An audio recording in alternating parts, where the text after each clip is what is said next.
Hello दोस्तों, learn to query में आपका स्वागत है। आइए आज हम लोग समझते हैं एडियाबेटिक टेम्परेचर चेंज या रुद्धोष्म ताप परिवर्तन के बारे में।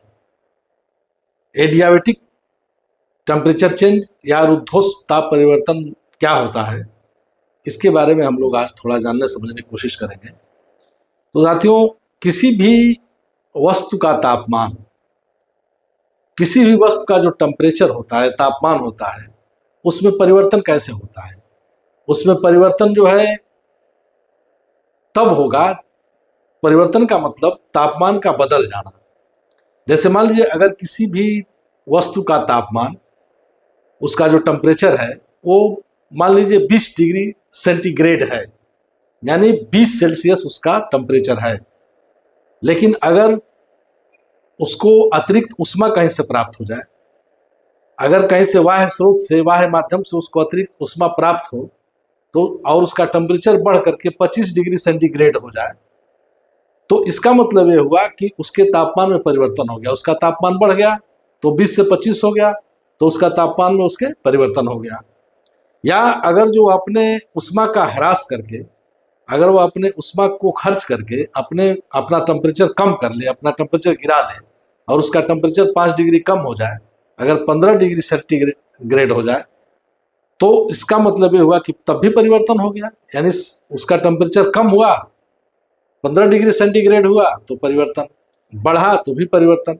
यानी किसी वस्तु के तापमान में कमी या बेशी हो, ज्यादा होना, उसका तापमान कम या अधिक होना, घटना या बढ़ना, तापमान का परिवर्तन कहलाता है। यानी किसी वस्तु के तापमान का घटना या बढ़ना, उसका जो है तापमान का परिवर्तन कहलाता है।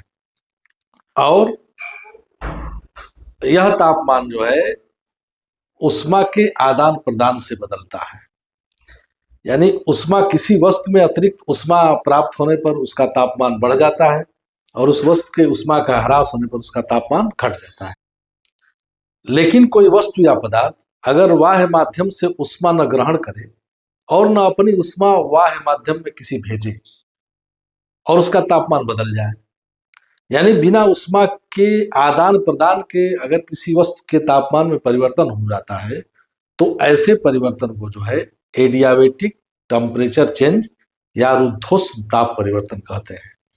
यानी इसमें जो है किसी वस्तु में बिना अतिरिक्त ऊर्जा उष्मा को मिलाए, बिना अतिरिक्त उष्मा मिलाए या बिना अतिरिक्त उष्मा को खर्च किए अगर उसके तापमान में अंतर आ जाता है, उसके तापमान में परिवर्तन हो जाता है, तब उसको हम एडियाबेटिक टेम्परेचर चेंज या रुद्धोष्म ताप परिवर्तन कहते हैं। और इस प्रकार का परिवर्तन जो है खास करके वायुमंडल में जो है वायुपुंज में होता है। जब कोई वायु धरातल से ऊपर उठती है तो वह अधिक दबाव के क्षेत्र से कम दबाव के क्षेत्र में पहुंचती है। यानी सागर तल पर दबाव ज्यादा होता है और सागर तल से जब कोई वायु ऊपर उठेगी तो वह कम दबाव के क्षेत्र में जाएगी, जिससे उसके आयतन में वृद्धि होगी। सागर तल पर जो वायु होती है वह उठकर अगर 5250 मीटर ऊपर पहुंच जाए, यानी 5.25 किलोमीटर अगर वो ऊपर पहुंच जाए, तो उसके आयतन में दुगुने की वृद्धि हो जाती है। यानी अगर सागर तल पर उसका आयतन 1 घन फीट था, तो वह जो है 5250 मीटर की ऊंचाई पर 2 घन फीट हो जाएगा। तो अपने आयतन को बढ़ाने के लिए उसको अपनी ही ऊर्जा का व्यय करना पड़ता है, जिससे उसका टेम्परेचर गिर जाता है। ऊर्जा व्यय का मतलब यह है कि उस ऊर्जा को बाहर नहीं भेजती है, वो फैलाव में उसका ऊर्जा खर्च होती है, उसी वायुपुंज में, उसी वायु में ऊर्जा बनी रहती है, बाहर नहीं जाती है, बाहरी माध्यम में नहीं जाती है, इसलिए उसका टेम्परेचर जो है गिर जाता है। और जब वही वायुपुंज जब नीचे उतरती है तो उसका संपीड़न होता है और उस संपीड़न से जो है उसका टेम्परेचर बढ़ जाता है। तो इस तरह से किसी वायु के ऊपर उठने और नीचे उतरने की वजह से अगर उसके टेम्परेचर में परिवर्तन आ रहा है तो इसको हम एडियाबेटिक टेम्परेचर चेंज कहते हैं या रुद्धोष्म ताप परिवर्तन कहते हैं।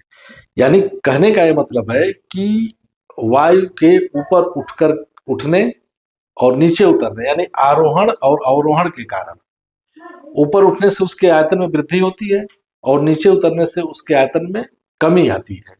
तो इस प्रक्रिया के द्वारा जो है उसके टेम्परेचर में परिवर्तन होता है और इसको हम रुद्धोष्म ताप परिवर्तन कहते हैं। यानी रुद्धोष्म ताप परिवर्तन में उष्मा का आदान प्रदान नहीं होता है, उष्मा उसी वायुपुंज में या उसी पदार्थ में बनी रहती है। जैसे रुद्धोष्म का अर्थ ही होता है, रुद्धोष्म हमने पहले से लिख रखा है, रुद्धोष्म का मतलब है उष्मा को रोकना, यानी उष्मा को अवरुद्ध कर देना, उसको रुद्ध कर देना, रोक देना। यानी वस्तु के भीतर ही ऊर्जा रहती है, बनी रहती है, जो उष्मा होती है वो उसके भीतर ही बनी रहती है उष्मा, लेकिन उसका टेम्परेचर जो है कम हो जाता है उसके आकार के बढ़ने के कारण। रुद्धोष्म ताप ह्रास स्तर जो है दो प्रकार का होता है, एक है शुष्क रुद्धोष्म ताप ह्रास स्तर और दूसरा आर्द्र रुद्धोष्म ताप ह्रास स्तर। तो शुष्क रुद्धोष्म ह्रास स्तर क्या है? शुष्क का मतलब सूखा हुआ, यानी शुष्क रुद्धोष्म का मतलब कि ऐसी वायु जिसमें आर्द्रता कम हो, यानी जो शुष्क वायु। तो जब असंतृप्त वायु होती है, यानी जो शुष्क वायु होती है जिसमें भी आर्द्रता ग्रहण करने की काफी क्षमता होती है, जब वह ऊपर उठती है तो उसके तापमान के गिरने की जो दर होती है वो ज्यादा होती है। इसी को हम शुष्क रुद्धोष्म ताप ह्रास स्तर कहते हैं। शुष्क वायु का जो है रुद्धोष्म ताप ह्रास स्तर जो होता है वह 10 डिग्री सेंटीग्रेड प्रति किलोमीटर होता है, यानी प्रति 100 मीटर पर 1 डिग्री सेंटीग्रेड तापमान गिर जाता है। किसका? शुष्क रुद्धोष्म ताप ह्रास स्तर में, शुष्क अर्थात असंतृप्त वायु का। और दूसरा है आर्द्र रुद्धोष्म ताप ह्रास स्तर। आर्द्र का मतलब कि जब वायु जब ऊपर उठती है और वो ठंडा हो जाती है तो वह संतृप्त हो जाती है, यानी उसमें और नमी ग्रहण करने की क्षमता नहीं रह जाती है, तब उसमें जलवाष्प का संघनन होने लगता है। और जब संघनन होता है तो संघनन द्वारा जो जब पानी की बूंदें बनती हैं तो जो जलवाष्प में जो गुप्त उष्मा होती है वो वहां की वायु में मिल जाती है, जिससे उसका टेम्परेचर थोड़ा बढ़ जाता है। इसलिए जो है आर्द्र जो रुद्धोष्म, जहां से वायु आर्द्र हो जाती है, यानी जिस ऊंचाई पर पहुंच पर शुष्क वायु जो है आर्द्र हो जाती है, संतृप्त हो जाती है कह लीजिए, तब वहां से उसका जो टेम्परेचर का जो लैप्स रेट है, जो तापमान गिरने की जो दर है वो थोड़ी कम हो जाती है। और वह इसलिए हो जाती है क्योंकि जो उसमें लेटेंट हीट होती है, जो वायु में जो गुप्त उष्मा होती है, वह गुप्त उष्मा जो है उसमें रिलीज होती है, क्योंकि बादल जब बनते हैं, पानी जब बनता है तो जो जलवाष्प की जो गुप्त उष्मा है वो निकल करके और उस वायु में मिल जाती है। और यह गुप्त उष्मा जो है जब वाष्पीकरण होता है, जब पानी का टेम्परेचर जब बढ़ता है और जब उसका पानी जो है भाप वाष्प में बदलना शुरू होता है, तो चूंकि टेम्परेचर पानी वाष्प में तब बदलता है जब उसका टेम्परेचर काफी 100 डिग्री सेंटीग्रेड हो जाए। तो जब जैसे हम लोग जब पानी उबालते हैं तो पानी जो है वाष्प बन के उड़ता है, दिखाई भी देता है, तो उसका टेम्परेचर ज्यादा होता है, क्योंकि पानी जब उबल रहा है तो उसका टेम्परेचर ज्यादा है, तो ज्यादा टेम्परेचर से वाष्प निकल रही है, तो वो टेम्परेचर उस उष्मा को जो है वाष्प अपने साथ लेकर वहन करती है। जो जलवाष्प होती है उसमें उष्मा निहित होती है, और वह उष्मा जब जा करके जब संघनन होता है तो जब पानी की बूंदें या आइस क्रिस्टल जब बनते हैं तो उष्मा रिलीज होकर के वायु मिल जाती है, जिससे उसका टेम्परेचर थोड़ा बढ़ जाता है और उसकी जो उष्मा वायु के ठंडी होने की जो दर है वो घट जाती है। इस प्रकार से जो आर्द्र रुद्धोष्म ताप ह्रास स्तर है वह औसतन 6 डिग्री सेंटीग्रेड प्रति किलोमीटर होता है, लेकिन इसमें वेरिएशन होता है, ये एक जैसा नहीं होता है, इसमें कम बेसी, कहीं 4 डिग्री, कहीं 5 डिग्री, कहीं 6 डिग्री, कहीं 7 डिग्री, तो इस प्रकार से लेकिन औसत जो है 6 डिग्री प्रति किलोमीटर के हिसाब से आर्द्र रुद्धोष्म ताप ह्रास स्तर होता है। आर्द्र वायु जो है वह 6 डिग्री सेंटीग्रेड के हिसाब से ठंडी होती है प्रति किलोमीटर के हिसाब से।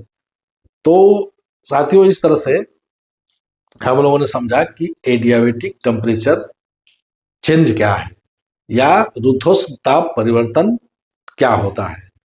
तो हम लोगों ने यही समझा कि जब किसी वस्तु के तापमान में इस प्रकार से परिवर्तन हो कि वह वस्तु न तो बाहरी किसी स्रोत से उष्मा ग्रहण करे और न ही बाहरी स्रोत को अपनी उष्मा दे, फिर भी उसका टेम्परेचर चेंज हो जाए, तो उसको हम एडियाबेटिक टेम्परेचर चेंज कहते हैं या रुद्धोष्म ताप परिवर्तन कहते हैं। हालांकि ताप परिवर्तन जो सामान्य रूप से कैसे होता है, उष्मा के ग्रहण से या उष्मा के विसर्जन से, या तो हम उष्मा को ग्रहण करें या उष्मा का विकिरण, संवहन या किसी माध्यम से ट्रांसफर हो जाए। जैसे उष्मा के हस्तांतरण की 3 विधियां हैं, चालन, संवहन और विकिरण। तो इन तीनों विधियों से उष्मा का स्थानांतरण होता है और टेम्परेचर में परिवर्तन या टेम्परेचर का बराबर घटना बढ़ना होता रहता है।